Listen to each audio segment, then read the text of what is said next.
Hello everyone and welcome. Make a cup of your favorite drink and get comfortable because this is a wonderful time for news stories from Yellowcat. Send your own stories in the comments below and maybe they'll be in our new video. Subscribe to the channel if you're not subscribed yet. Let's get started.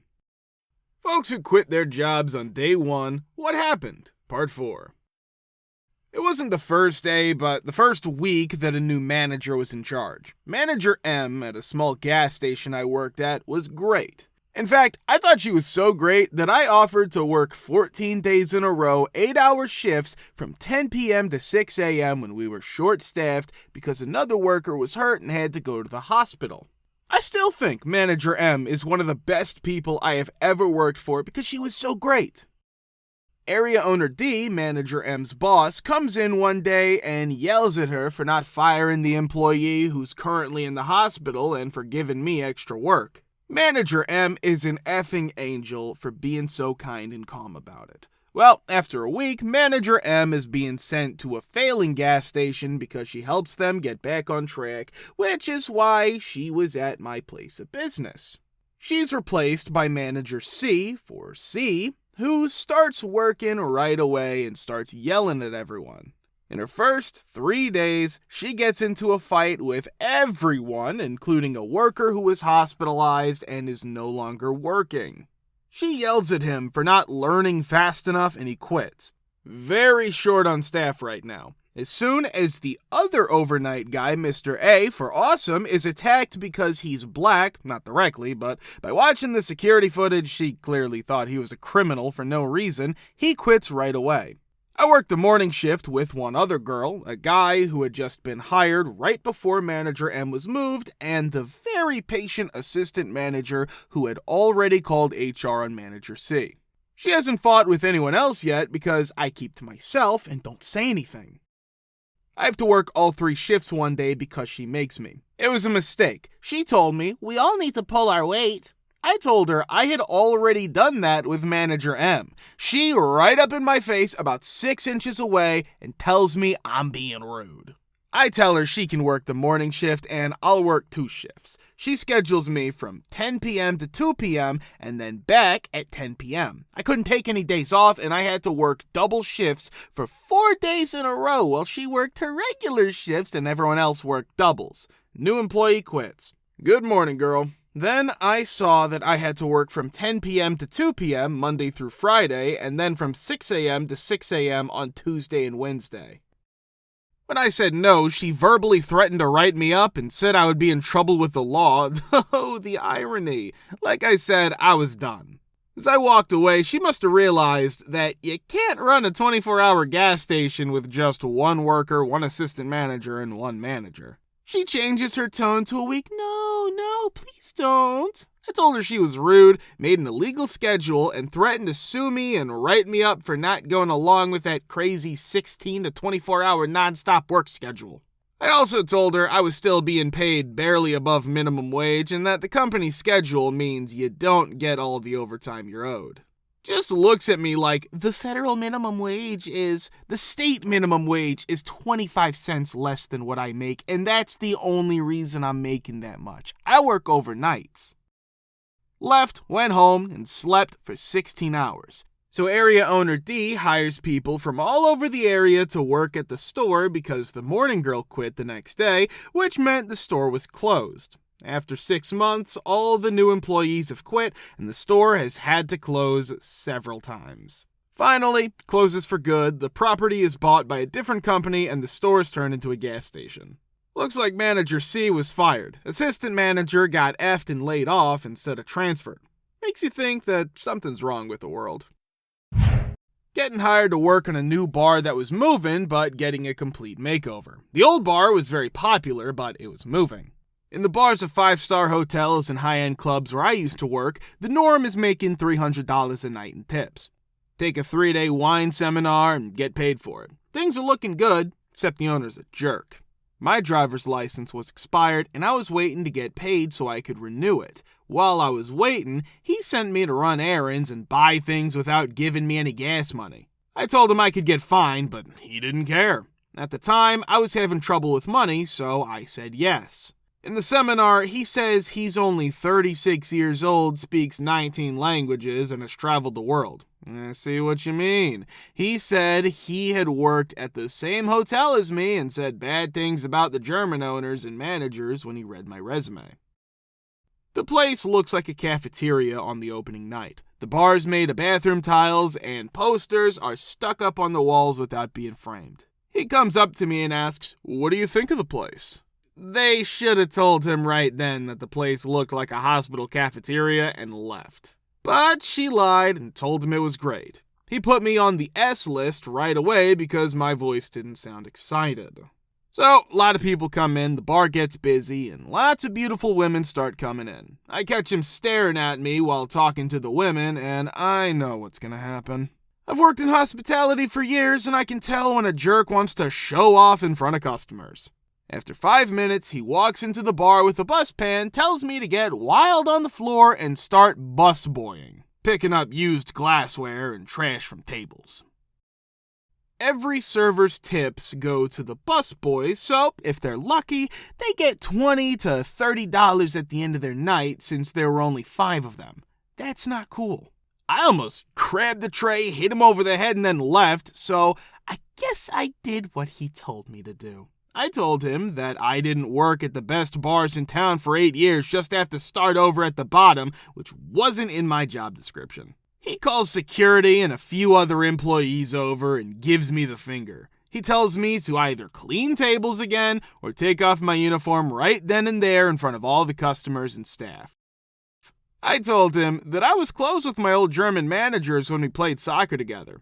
He was the same nationality as her, and that's why he would never own a place with even 1 star. I told him auf Wiedersehen and threw the shirt over as I left. He shook his fist at me and asked, "What the F did you do?" I told him it was German for goodbye, but it probably wasn't one of the 19 made-up languages he read and spoke. He turned it from a small bar that was always full to a big business that no one liked, so I'm glad it closed down after 2 years. People don't like it when their casual bar tries to become too big. It's really hard to make a big business space feel crowded. Because the tiles were so cheap, I read a review of it that called it an empty pool. What's your worst HOA Homeowners Association encounter you've had? Part 4. My friend and his dad live in the same neighborhood. I grew up next door, but moved away when I was 18. As a kid, that place was great. On 4th of July and New Year's Eve, everyone on the street would get together, set off a bunch of fireworks, and have a good time. After 9 years, the HOA went through a lot of changes after the old president moved out of the state and the new guy took over. It was like when Michael Scott left the office and Dwight took over. They got really petty. Fines for grass, yard not raked, etc. The dad of my friend stopped caring about anything, so we bought these huge fireworks. During the night of July 4th, we turned them off one by one. I should say that it rained a lot the night before, so everything was wet and safe. People from the neighborhood quickly posted on the neighborhood Facebook page that they could hear shots. As I already said, these were big A fireworks, and that we were all too young to handle these things. The head of the HOA came over and tried to film us from across the street, but we saw him and set off more fireworks to show him what we thought of him. We got more angry the more they complained. We're gonna do it again this year. In the past, when I lived with my parents, we changed the small part of our fence that faced the street and driveway. My dad and I got a permit for it, but it didn't say exactly what height we had to be. Because the ground behind the driveway was about 6 inches lower than the concrete, we made it about a half a foot taller than the rest of the fence. This way, it would be the same height as the fence on the other side. After building the fence, gate, and staining it, we had it for about 6 months before someone told the HOA about it. Person was sent to check it and found that it was a ½ inch too long. ½ inch. We crossed the fence to the other side to check if we had measured and built it wrong. The side of the fence that came with the house was 1 inch taller than ours. My parents were fined by the HOA and were going to have to redo the fence again. But when my dad pointed out that the other side of the fence was taller and still legal because that's how we bought the house, they dropped the fine. The fine was also going to be around $3,000 plus the cost of putting up the fence again. Also, our trash cans were seen even though we kept them hidden behind a big hedge next to the fence. We were also fined by the HOA for that, even though everyone else on the street stored theirs the same way. The Homeowners Association is a complete waste of time and money. Bought a house in a small neighborhood with gates. Since they were moving, they only had a few days to look, decide, and buy in a busy market. See the covenants before you make an offer. There are no fences allowed. You need a yard for your big golden retriever. Ask the real estate agent who asked the listing agent if invisible fences were okay. Our agent said yes, so we made an offer. On the day of the move, the friendly HOA president shows up. We also met the young couple who live across the street as new neighbors. Because of cranky old people who spend too much money, he was on the HOA board. After a few days, the invisible fence comes to be put up. An old man walks down the street to tell his wife that he was on the Arch Review Committee and that the invisible fence is against city ordinances and covenants. Quick search on Google for city ordinances show that they are not true. A second look at the covenant shows that they don't mention anything. It was put in. Old man and his old friends went crazy. He said he would talk to HOA press when I called him. The neighbor guy laughed it off. 2 days later, at 10 a.m. on Sunday, Barbara, the vice president of the HOA, knocked on the door. Okay, come in. Hi, my name is Barbara, and I'm the vice president of the HOA. I know you want to put up an invisible fence. That's not possible. I told her yes, we could, because there were no ordinances or covenants that stopped us, and we were moving forward. I also told her that our son had just graduated from law school and had some free time, so she should know that we would be going after this. I was very polite about it. Babs asked if the Arch Review Committee had been asked. We already asked the listing agent about it and read the restrictions and covenants, so there was no need. Since we didn't ask her, whose wife told her, "Barbara, we didn't know you existed."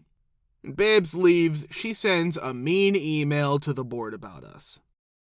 That neighbor tells her to stop bothering new neighbors and being a pain.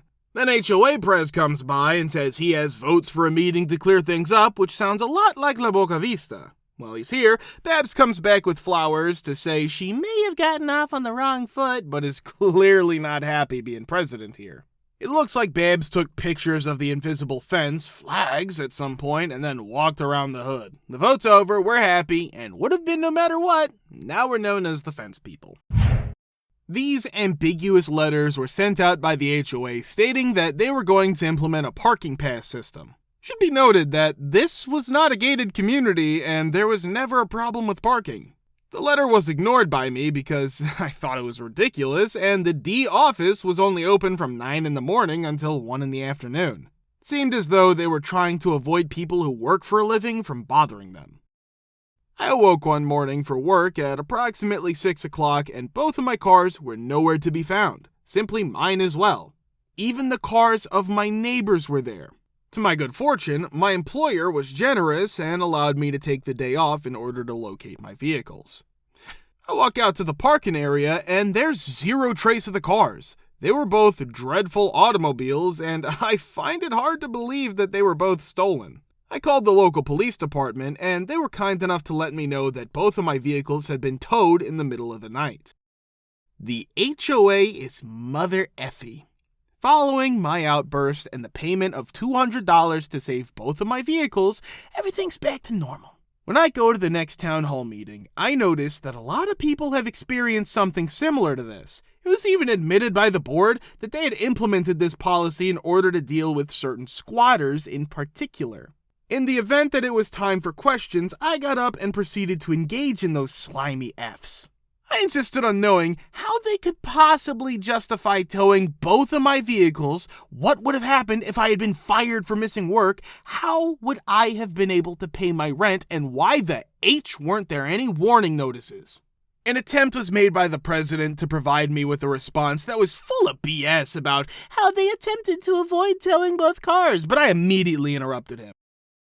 However, as it turned out, there were a great number of people who were unhappy with it. I basically started a rebellion. Residents cast their votes against the board on that particular day. Their departure was a demand that we made. It also includes compensation to all the people who paid to bail out their cars. In a big way, we were able to get our money back. We elected new board members after the members of the board resigned. Victory is achieved. If you want to watch the part 3, click the link here. We're very glad to see you all in the comments again. Many thanks for your support.